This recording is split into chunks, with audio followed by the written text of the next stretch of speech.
출구가 막힌 축복이라는 제목으로 여러분과 은혜를 나누겠습니다.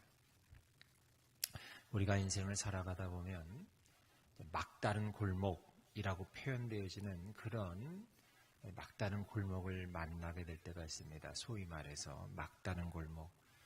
그 막다른 골목을 맞닥뜨리게 되면 누구나 다 절망감을 느끼게 되고 또 두려움을 느끼게 되고 또 어떻게 해야 하는가 하는 그런 막막한 그런 심정이 될 것입니다.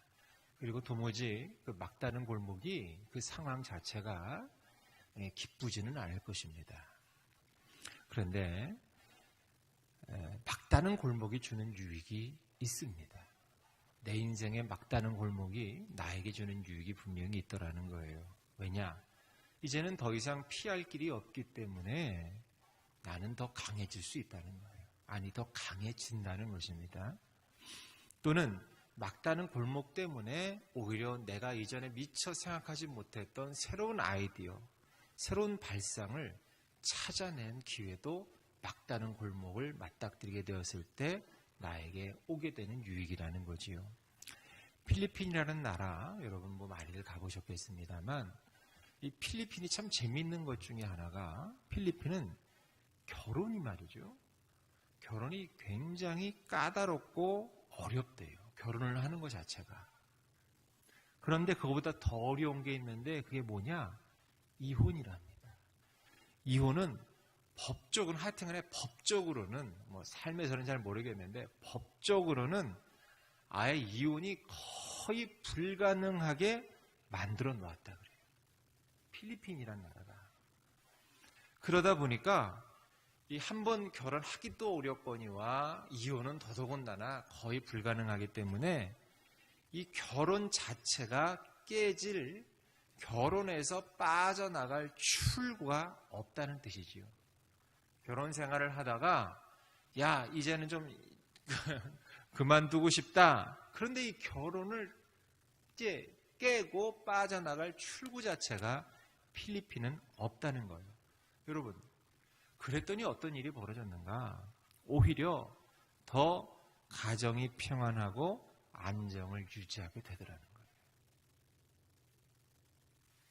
그런데 오늘날 우리나라를 비롯해서 많은 사회가 결혼도 쉽고 이혼은 더 쉬운지 몰라요.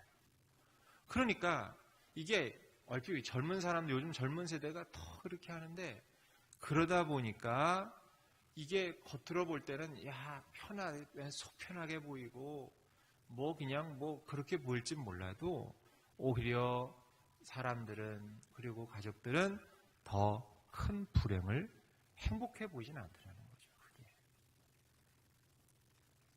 그런데 여러분 이런 생각을 해봤어요. 어느 나라든지 이 결혼이라는 제도에서 빠져나갈 이혼이라는 출구는 다 있어요. 뭐 그게 뭐 쉽든 어렵든 간에 출구는 있어요. 이혼이라는 출구는 있는데 근데 출구가 없는 게 하나 있어요. 어느 나라나 하되 전 세계에 있는 어느 나라든지 간에 출구가 없는 게 하나 있는데 그게 뭐냐? 자녀 양육. 자녀 양육은 사회적으로 나 이놈 보기 싫다고 이 녀석 보기 싫다고 너 나랑 끝내자 해서 정말 이 자녀 꼴 보기 싫다고 해서 법적으로 합법적으로 이걸 이제 관계를 끊고 빠져나갈 출구가 마련된 나라는 없어요. 그렇게 승인된 나라는 없어요. 여러분 그렇죠. 생각해보니까 그렇죠. 네, 그래요.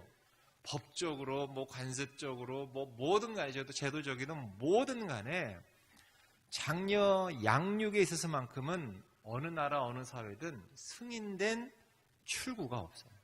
그런 나라가 없어요. 양육을 포기하거나 양육을 버려도 된다라고 하는 그런 합법적인 출구를 만든 나라는 이 지구상에는 한 나라도 없어요. 심지어 북한도 없어요. 북한도 그런 거 없어요. 근데 보세요. 자녀 양육에서 빠져나갈 출구가 없기 때문에 여러분들 다 자녀들 키워보셨죠? 사람들이 자녀 양육을 통해서 많은 것을 배우고 변화가 돼요. 제가 그러더라고요. 제가 정말 꼴보기 싫을 때가 많아요. 정말. 그런데 이걸 줄일 수도 없고 뭐 정말로 내쫓을 수도 없고 어떻게 뭐 합법적으로 어떻게 뭐 버릴 방법이 없으니까 빠져나갈 방법이 없으니까 어쨌든 미우나 고우나 끌어안고 사는 거예요. 살 부비고 사는 거예요. 그러다 보니까 이 자녀 양육을 통해서 제가 변하더라고요. 부모가 변하더라고요. 그리고 오히려 더 많은 것을 배우더라는 거예요. 뭘 배우느냐? 인내를 배워요. 인내를 배우고 희생을 배워요. 결혼하기 전에 자녀를 키우기 전까지는 이걸 잘 몰라요. 솔직히 말해서. 그래서 옛 어르신들이 참 지혜로운 말씀하셨죠. 장가가기 전까지는 어른 아니라고. 근데 그 말씀이 딱 맞는 말씀이에요. 아무리 많이 배우고 아무리 지식 수준이 높고 고상해도 자녀를 낳아보기 전에는 그 사람 몰라요. 어른 아니에요. 근데 이 자녀 양육을 통해서 인내도 배우지요. 희생도 배우지요. 그리고 사랑을 배워요. 사랑을. 그리고 우리나라도 뭐 불과 수십 년 전만 해도 결혼에 이 출구가 사실 우리나라도 이제 봉쇄된 나라 아니었습니까? 거의. 그러다 보니까 오히려 옛 어르신들이 말이에요. 출구 없는 이 결혼 생활을 통해서 오히려 더 인생의 지혜는 깊어지시더라는 거예요. 경륜도 깊어지시고 사람 자체가 깊어지더라는 거예요. 그러면서 많은 인간관계의 가치를 배워나갈 수 있었다는 거예요. 그런데 이제는 조금만 어려움이 있어도 이런 출구, 저런 출구, 나 이거 안 해, 우리 그만두자.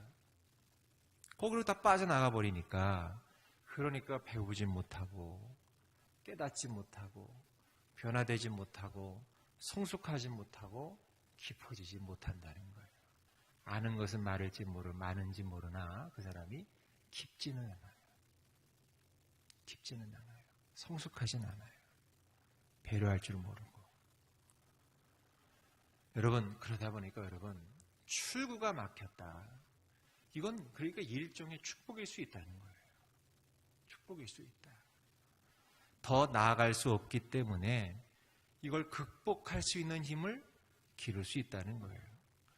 여러분 3-500ml짜리 물병 가지고 아무리 이렇게 많이 해봐야 별로 근육이 안 생겨요. 저도 운동해봐서 아는데 최소한 5kg는 들고 아령을 들고 이걸 해야 그래도 여기가 조금 올라올까 말까 해요. 근육이 생긴다는 거지요. 뭔 얘기냐? 근육이 생기는 운동을 하려면 조금은 힘이 들고 조금은 부담스러운 것을 해야 한다는 거예요. 그래야 근육이 생겨요. 마찬가지 영적인 근육도 출구가 없는 고난을 접하게 되었을 때에 생기게 되는 거예요. 여러분 쉽게 피할 길이 다 있어. 어떤 문제가 맞닥뜨렸을 때 피할 길이 너무 많아. 그것도 아주 쉽게 이렇게 피하고 이렇게 피하고. 그럼 피할 땐 좋을지는 모르지만 내 영적인 근육이 생길 가능성은 거의 없다는 뜻도 되는 거예요. 교회가 힘들면, 신앙생활이 힘들면 금방 교회를 옮기는 사람이 있어요. 영적 근육을 기를 가능성을 막는 일이지요. 결혼생활이 힘들다고 포기하는 것은 더 깊은 수렁에 빠지게 되는 거예요. 여러분, 근육은 그대로인데 그냥 교체만 하는 거 아무 의미가 없는 거예요. 오히려 더 아픔만 깊어지는 거지요. 여러분 오늘 본문에 보면 예수님께서 겟세마네 동산에 올라가셔서 잡히시기 전날 밤에 정말로 뜨겁게 기도하는 장면이에요. 안타깝게 기도하는 장면인데 그 유명한 말씀이죠. 42절 보니까 이런 말씀을 하세요. 얼마나 힘드신지 얼마나 두려우신지 예수님이 이르시되 아버지여 만일 아버지의 뜻이거든 이 잔을 내게서 옮기시옵소서 그래요. 여러분 이 말은 쉽게 말하면 아버지 피할 길을 내주십시오. 이거 아닙니까? 그잖아요. 빠져나갈 출구를 마련해 주십시오. 이거 아닙니까? 속된 말로 얘기해서 이게. 예수님이 그렇게 이 잔을 내게서 옮기시옵소서. 뭐예요, 이건? 이 잔, 이 죽음의 잔. 이건 저 두렵습니다. 이 잔을 내게서 옮겨 주십시오. 이건, 나 죽는 거 무서우니까, 두려우니까, 나도 두려우니까. 피할 길을 좀 내주십시오. 저 출구 하나 마련해서 좀 빠져나가게 해주십시오. 이거 아닙니까? 그런데 하나님의 응답은 뭐예요? 43절을 다 같이 읽어보겠습니다. 시작. 천사가 하늘로부터 예수께 나타나 힘을 더하더라. 피할 길을 물론 종종 내주실 때 있지요. 피할 길 내주실 때 있죠. 그런데 지금 하나님의 응답은 뭐예요?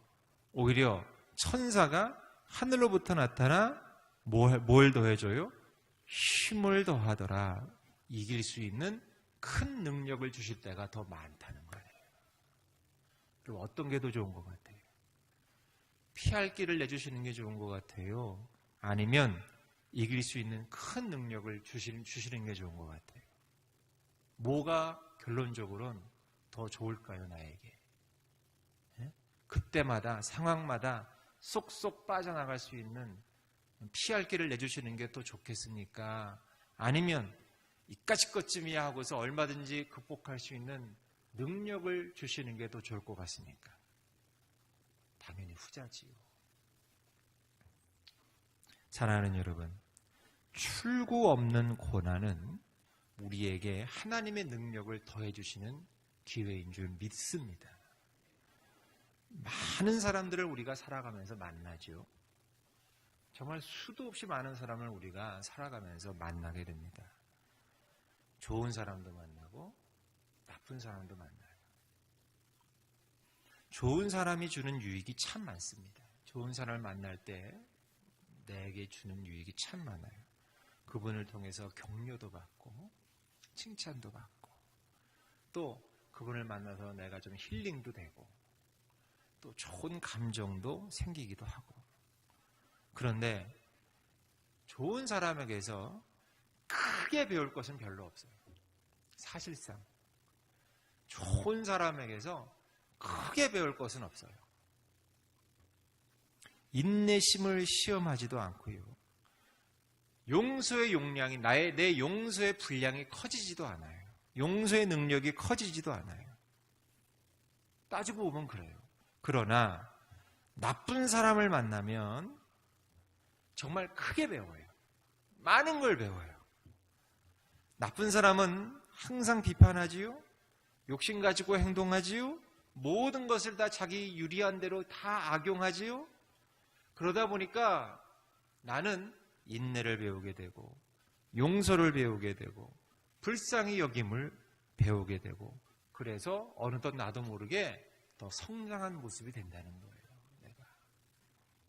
사랑하는 여러분, 분인나와 한나 아시죠? 사무엘의 어머니 한나, 아기를 못 낳아가지고 한나가. 근데 첩이었던 자기 몸종이었던 분인나는 한 방에 순풍하고 아들 낳잖아. 그러니까 분인나가 자기는 아들 낳았다고 유세를 하면서 자기 원래 여주인인 한나를 무시하고 조롱하고 깐보고 깐족대고 멸시하잖아요. 그게 아마 굉장히 집요했나 봐요. 그러니까 한나가 너무 힘들어가지고 그 다음 얘기 아시잖아요. 전에 와서 기도하다가 성전에 와서 기도하다가 사무엘을 이제 낳게 된다. 그런데 여러분 생각해 보세요. 분인나가 없이 한나가 있을 수 있었을까요? 분인나가 없는 한나가 있을 수 있을까요? 분인나가 한나를 만들었어요, 사실은. 분인나 때문에 한나는 뭘 배웠어요? 기도를 배웠어요. 분인나 때문에. 분인나 때문에 한나는 하나님을 만나는 법을 배웠어요. 여러분, 한나가 만약에 남편 엘가나와 정말 금슬이 가뜩이나 좋은데 정말로 순푼순푼 한나도 애 그냥 아들 잘 낳고 별 문제, 남편은 여전히 자기를 사랑해주고 먹고 살 걱정도 없는데 그렇다면 한나가 간절한 마음으로 성전에 나와서 기도했을까요? 문제가 없는데 누가 기도해요? 솔직히 저나 여러분이나 톡 까놓고 얘기해서 여러분 문제 없으면 여러분 여기 나와서 몸부림치면서 울며 기도하십니까? 아무 문제 없는데. 에? 집안도 너무 평안해. 애들도 너무 잘 돼. 공부하라 소리 한 번 안 했는데 좋은 대학교 막 가고 정말 어서 정말 번듯한 며느리감 사위감 다 데리고 오고 왠지 아프지도 않아 나는 그냥 어떻게 된 영문이냐 아프지도 않고 그냥 장사도 잘 되고 사업도 잘 되고 모든 게 다 평안한데 여러분 한밤중에 여기 여러분 이 자리에 나와서 울면서 뒹굴면서 여러분 기도하시겠냐고요. 하나님 찾겠냐고요. 저 같아도 별로 안 할 것 같아요. 근데 분인나가 있었기 때문에 내 인생에 분인나가 있었기 때문에 그리고 우리도 내 인생에 분인나가 다 있기 때문에 어쨌든 우리는 주의 전에 나오게 되고 어쨌든 우리는 기도를 하게 되는 거 아니냐는 거예요. 출구가 없다고 여겨지기 때문에 그러니까 분인나 없는 한나는 존재할 수가 없는 거예요. 좋은 사람을 통해서는 위로받고 나쁜 사람을 통해서는 기도를 배우고 인격 성장을 도모하면 된다는 거예요. 출구가 없다고 느껴지십니까? 혹시 여러분? 그러나 그것이 오히려 나로 하여금 더욱더 큰 하나님의 능력을 받는 좋은 기회로 여기시고 하나님 저에게 이 능력을 주십시오. 워치만 리라고 하는 선교사님이 계신데 이분이 중국에서 선교를 정말로 크게 하셨는데 선교를 하다 보면 정말 얼마나 어려운 일이 많겠어요. 그냥 어느 날도 그냥 이런 일 저런 사람한테 그냥 더 시달리고 모진 고난을 받고 중국 정부로부터도 항상 쫓기는 삶, 피하는 삶, 음모 받는 삶 이런 삶을 살다 보니까 이게 너무 일상이 이게 지치신 거예요. 근데 어느 날 밤에 잠을 주무시다가 꿈을 꾸셨어요. 자기가 배를 타고 바다를 항해하고 있었는데 갑자기 느닷없이 배 앞에 그냥 이따만한 암초가 그냥 바다 위에서 울뚝 솟아서 바로 배 앞을 가로막더라는 거예요. 배는 지금 그냥 막 빠른 속도로 지나가고 있는데 갑자기 그냥 산 같은 암초가 나타나더라는 거예요. 이 배를 피할 방법이 없어요. 너무 갑작스럽게 나타나서 배는 막 앞으로 가고 있는데 여러분 이럴 때 어떻게 기도해야 될까요? 어떻게 기도하면 될까요? 하나님. 그래서 워치만님 목사님이 꿈에서도 이렇게 기도했대요. 하나님, 저 암초를 없애주십시오. 부딪혀서 배가 파손해서 제가 죽게 생겼습니다. 저 암초를 좀 폭파시켜 주시든지 없애주십시오. 워치만님 목사님이 그렇게 기도하셨대요. 그랬더니 하나님께서 암초를 폭파시켜 주셨을까요? 아니요. 더 놀라운 방법을 하나님이 사용하셨대요. 어떻게 하셨느냐? 갑자기 바닷물이 막 불어나더니만 암초를 그냥 암초 위까지 바닷물이 확 불어나가지고 배가 그 위를 아주 그냥 미끄러지듯이 지나가게 하셨다는 거예요. 능력을 받으니까 압도하는 힘을 주시니까 문제가 되지 않다는 거예요. 출구가 없다고 여겨지신다면 하나님 저에게 능력 주셔서 오히려 이 출구를 내가 뚫고 나아갈 수 있는 그런 능력으로 악에게 지지 않고 선으로 악을 이길 수 있는 그런 사람 되게 해주십시오. 여러분 그렇게 기도하시면서 하나님의 능력을 간구하시는 저와 여러분 되시기를 주의 이름으로 축복합니다. 하나님 아버지